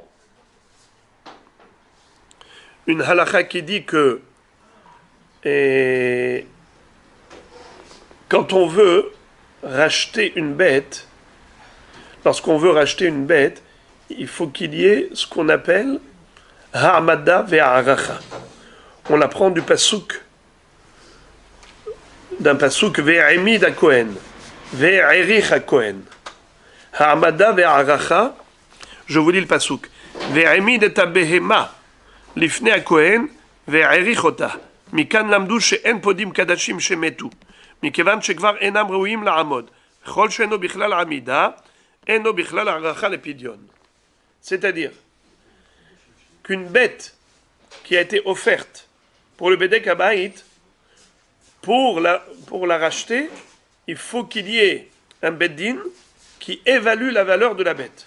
Et pour estimer sa valeur, il faut qu'elle soit debout. Ve'amid. Et ensuite, ve'erich. Pour pouvoir être ma'amid d'une bête, sur ses quatre pattes, il faut qu'elle soit vivante. Mais si elle est déjà morte, il n'y a plus de haracha.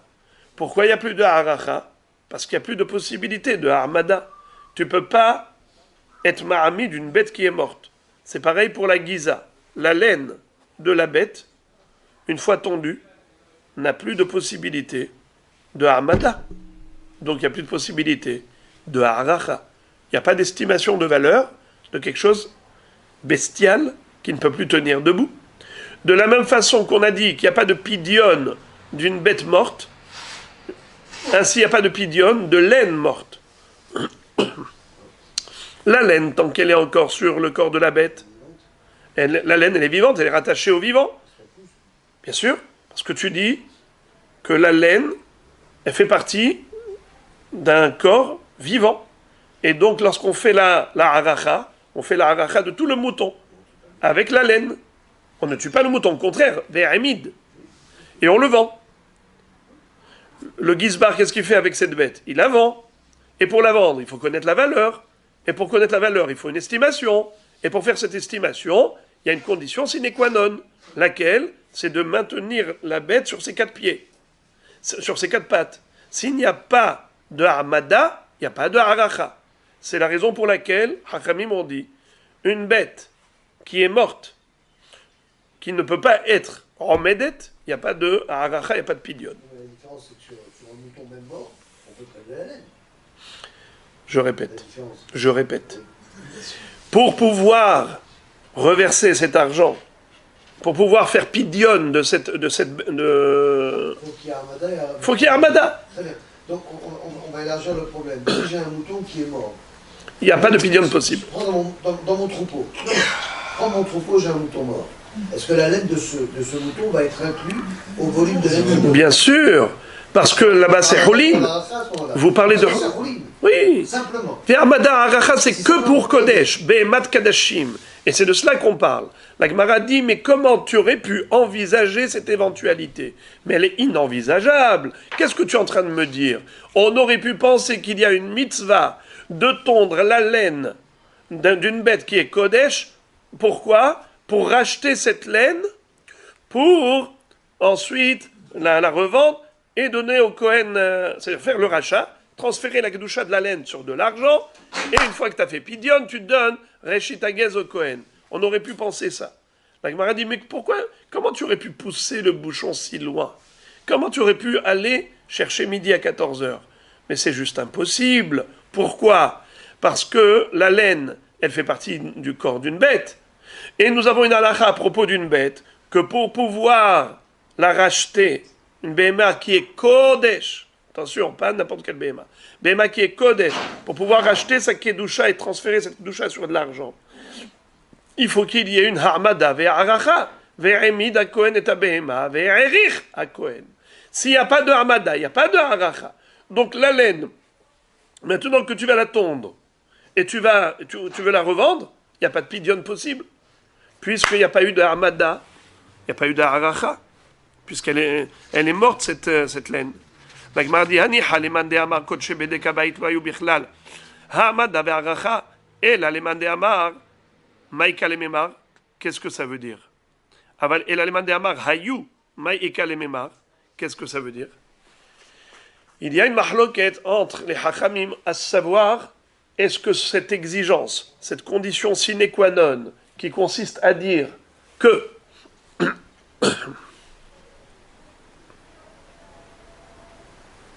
cette condition de Hamada ve'aracha, est-ce qu'elle est applicable que à Kodshe Mizbeach ou bien même à Kodshe Bedek Habayit? Certains disent que c'est uniquement Kodshe, les Kodshe Mizbeach. Par exemple, une Behema qui était Korban, et malheureusement il y a eu un moum. Elle a subi un défaut. Alors maintenant, il faut racheter cette kedusha. Comment tu vas racheter cette bête? Il faut ve'emid à Kohen, ve'erich à Kohen. Mais lorsqu'il s'agit d'une bête qui n'a jamais été offerte au Mizbeach, comme par exemple une bête qui avait déjà un défaut, et le propriétaire de cette bête, il a offert au Beth Amikdash, évidemment, ce n'était pas pour le Mizbeach. Depuis le début, ce n'était que pour le Bedek Habayit, pour un don. Ce genre de kedusha ne nécessite pas Hamada ve'aracha. On peut faire même sans Hamada. On peut faire Haracha même sans Hamada. On fait pidion. Alors, d'après ce Mandé Amar, c'est très bien. Voilà pourquoi on aurait pu penser qu'il faut être podé la giza, être podé la laine et donner au Kohen Reshit Hagez. Il fallait nous dire que non. Mais pourquoi j'aurais pu penser que oui? Parce que j'aurais pu penser qu'il y a une mitzvah de tondre la laine et donner au Kohen Reshit Hagez. Et comment tu vas faire le pidion? Ben, c'est pas difficile. Fais pidion. Estime la valeur et tu fais pidion.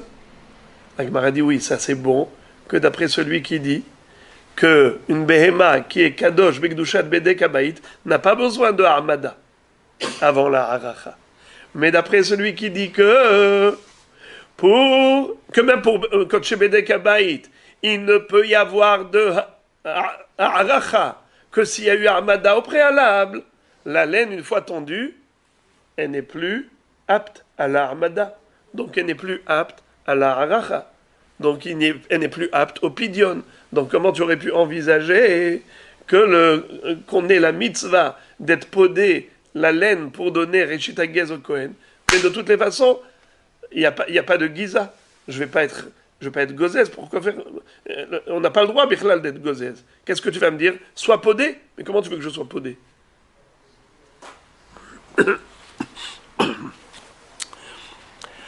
Amar Rabbi Mani bar Patish Mishum Rabbi Anai Acha b'magdish behemto lebedek habayit chutz migizotea Salka data chamina ligzos velitiv le amar krat sondcha velotzon shel ekdesh.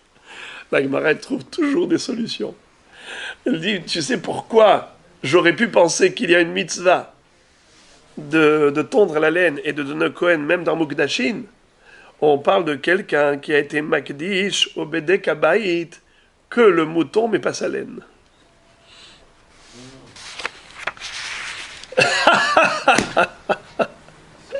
Hein? On n'a pas pensé à ça. Réhouven a dit, je voudrais offrir au Beth Amikdash mon mouton qui est mutilé, il a une patte en moi. Alors maintenant, on donne au Beth Amikdash, mais chutz migizotea, mais pas la laine, hein? La laine, ça reste à moi. Pourquoi pas? Il attend avant. C'est une seule entité. Hein? C'est une seule entité.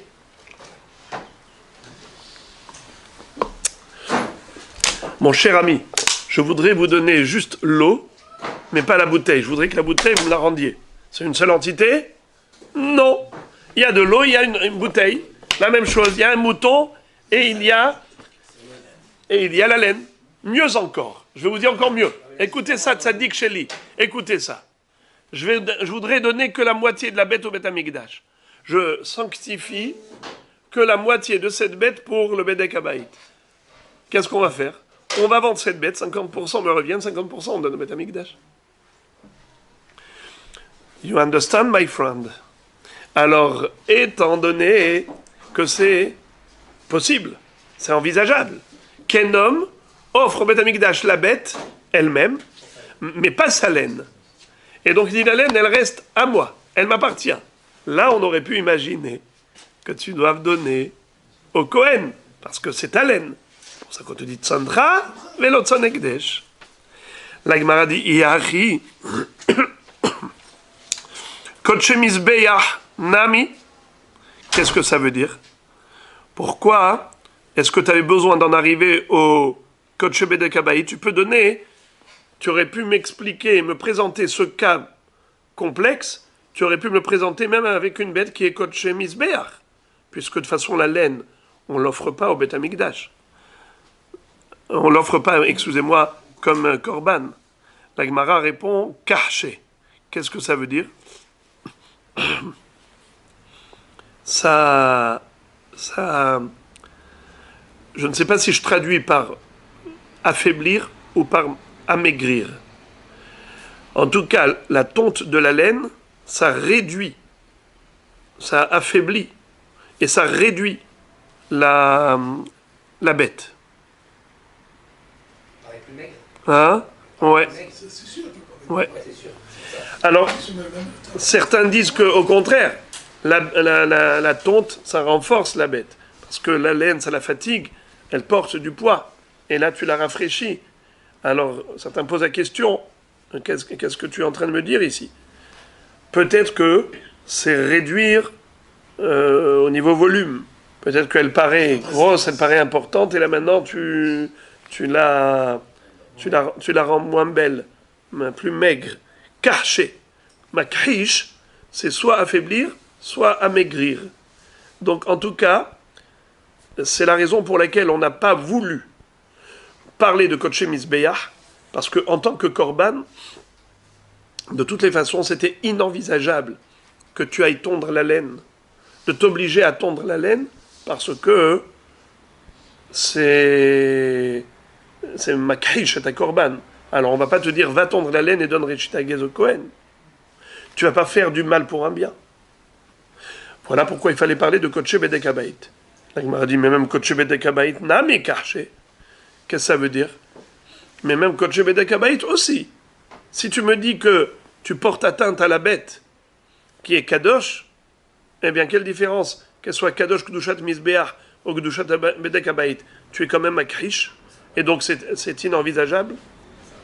Pourquoi? Parce que le coaché, c'est pour la chaîne, c'est pour faire Kadosh Baruch Hu, il faut qu'elle soit belle, qu'elle soit bien portante, et avec toute sa splendeur. Et là, comme c'est un don, on peut disloquer le don et justement rentrer de l'argent dans les caisses. Oui, mais il n'y a pas d'argent ici qui rentre dans la caisse, parce qu'on a déjà dit que, en fait, il va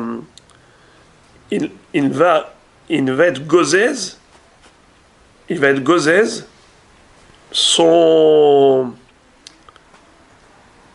sa laine à lui. Il va être gozez sa laine à lui. Non, mais ici, il venait, il attend d'abord. Et d'ailleurs, c'est la réponse d'Agmara. L'Agmara dit des Amar, Hutz mi Giza ou Krisha. Qu'est-ce que ça veut dire? Qu'on parle ici d'un homme qui a dit je me réserve la possibilité de tondre.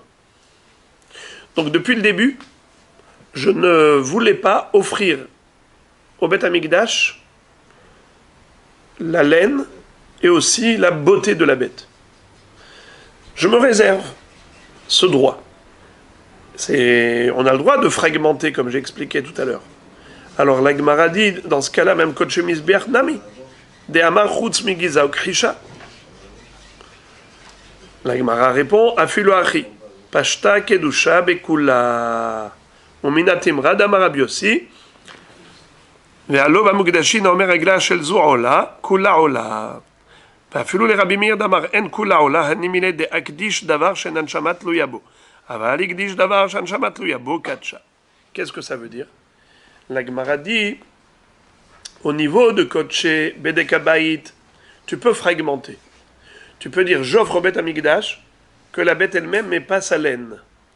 Et même sa beauté, sa splendeur, qu'elle obtient par le biais de cette laine, tout ça, je me le réserve. Alors, tu ne peux pas maintenant venir et lui mettre les bâtons dans les roues, en lui disant, non, tu n'as pas le droit. Tu es en train d'enlaidir quelque chose qui est kadosh.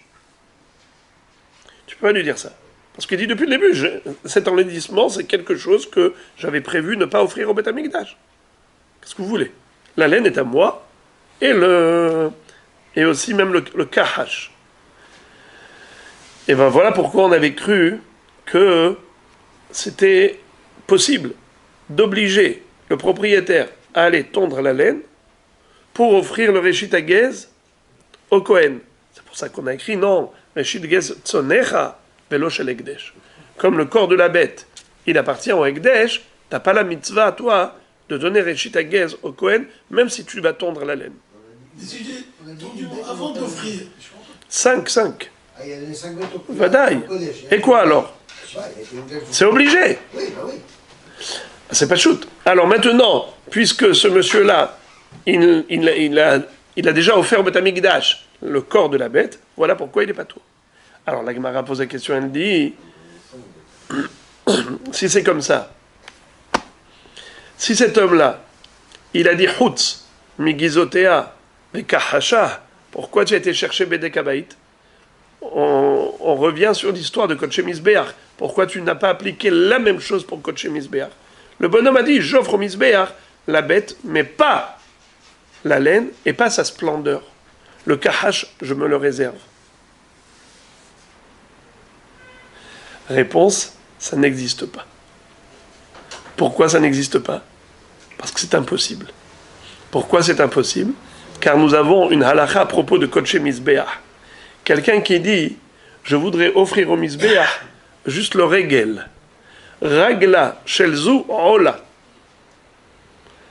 Cette bête, je voudrais offrir juste sa patte en tant que ola. La halakha, elle est que kula ola. Pourquoi? Pashta kedusha bechula. Il y a propagation de la sainteté. La sainteté se répand partout dans tout le corps de la bête. C'est comme ça que Rabbi Yossi nous a enseigné. Haomer ragla shel zu ola, kula ola. La même chose. Tu peux pas dire la bête elle est ola, mais pas sa laine. Parce que c'est Kodesh Mizbeach. Donc Kodesh Mizbeach, tu peux pas fragmenter. Kula. Même la laine, elle est kadosh. L'inverse aussi. Hein? L'inverse aussi. C'est-à-dire? C'est-à-dire que la laine peut être kadosh, je peux dire juste la laine est kadosh, mais la bête non. Est-ce que j'ai le droit à ça? Oui. Ok. Oui. Alors, ça c'est peut-être pas. Ça c'est peut-être pas. Certainement pas. Et je vais vous expliquer la différence. Mais je vais vous expliquer pourquoi la réciproque n'existe pas dans 2 secondes. Mais parce que c'est la suite qui est importante. Rabbi Meir n'est pas d'accord avec Rabbi Yossi. Il dit non, c'est pas vrai. Tu peux dire juste Ragla shel zu ola. Comment tu vas faire? Tu vas vendre et le prix de la pâte, tu l'investis dans une bête qui va être ola. Mais tu peux pas. Mais tu peux fragmenter. La Gemara dit, même Rabbi Meir, qui a dit que ça ne marche pas pour la pâte, il sera d'accord que ça pourrait marcher pour ce cas, où tu as la bête et ses poils, sa laine. Pourquoi? Parce que Régel, la pâte, c'est pas Ever Shaneshamat Louyabo. Ce n'est pas un membre vital. Mais s'il s'agissait d'un organe vital, où l'homme va dire je suis Makdish, le cœur de la bête, au Bet Amikdash. Au Halev, Shel Behemazu, Ola. Même Rabbi Meir serait d'accord que Pashta Kedusha Bechula. Que la Kedusha du cœur va se répandre et se propager dans toute la bête. Pourquoi alors il était en marloquette avec Rabbi Yossi que pour Régel? Parce que Régel, c'est pas Ever Shaneshamat Louyabo. C'est pas un Ever Shaneshamat Louyabo. C'est pas un membre vital. Alors on a compris que ils sont d'accord lorsque le bonhomme a dit je sacrifie en tant que korban un membre vital que Pashta Kedusha Bechula. Ils sont tous d'accord. Rabbi Meir est d'accord avec Rabbi Yossi. Là où ils sont en marloquette, c'est par rapport à un membre non vital.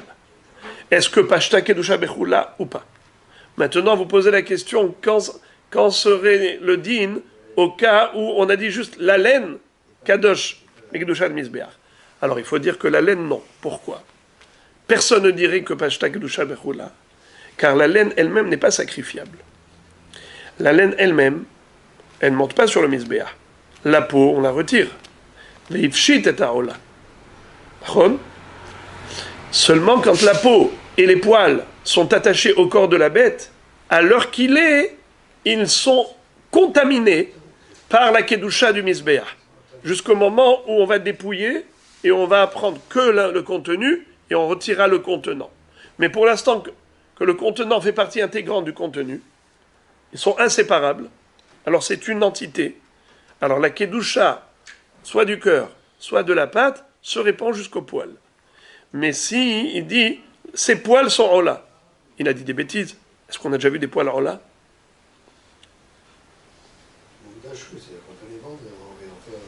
Ouais. Non, mais oui, ça veut dire qu'il peut. Il peut, mais c'est pas c'est comme Rabbi Meir qui va dire, c'est-à-dire que ce sera pas une Gedushat Mizbeach. Pas une Gedushat Mizbeach. Et le cœur, on peut en faire une Gedusha qui n'est pas une Gedusha Mizbeach? Si c'était par exemple une bête qui n'était pas sacrifiable, oui. Oui. Par exemple, qui a un moum.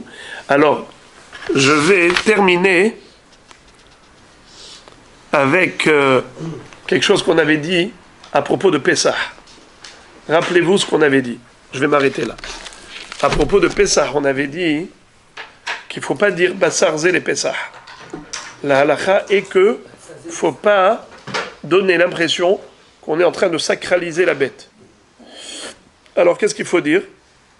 Bassar Zé les Yom Tov. Parce que celui qui dirait les Pessah donnerait l'impression qu'il est en train de faire un korban michutz le Bet Hamikdash. Il mange les korbanot en dehors du Bet Hamikdash. Alors qu'est-ce qu'il faut dire? Yom Tov, pas les Pessah, parce que Pessah c'est l'agneau pascal, c'est un korban. Quel est le din si c'est du blé?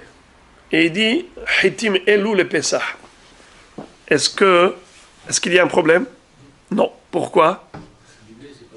C'est du blé. Mais peut-être que. Comment ça? Non, parce que le blé, c'est pas du chametz, c'est pas ça la raison. Non, parce que c'est pas du chametz, c'est parce que c'est pas de la. Non, mais pourquoi est-ce qu'on ne dirait pas que c'est un korban? Parce que c'est korban Pessah, par exemple, c'est l'agneau. C'est la bête. C'est pas de la. Quel est le din si quelqu'un dit dagim? Non, je vais quand même laisser parce que c'est le même sujet. Dagim au rofot. S'il dit dagim au rofot elou le Pessah. Est-ce qu'on peut dire? Oui. Mahloket. Certains disent qu'on peut, parce que c'est pas un korban Pessah, on ne fait pas un agneau pascal avec du poisson. D'accord? On ne fait pas non plus d'agneau pascal avec des volailles. Mais d'autres disent que c'est assourd. Pourquoi? Étant donné qu'on ne fait pas de korban Pessah avec du poisson ou des oiseaux, eh bien, quelle est la kavana du bonhomme? Pourquoi il a dit Zérola? La kavana, c'est que je vais vendre ces poissons, je vais vendre cette volaille, et avec leur prix, leur valeur, je vais acheter korban rola.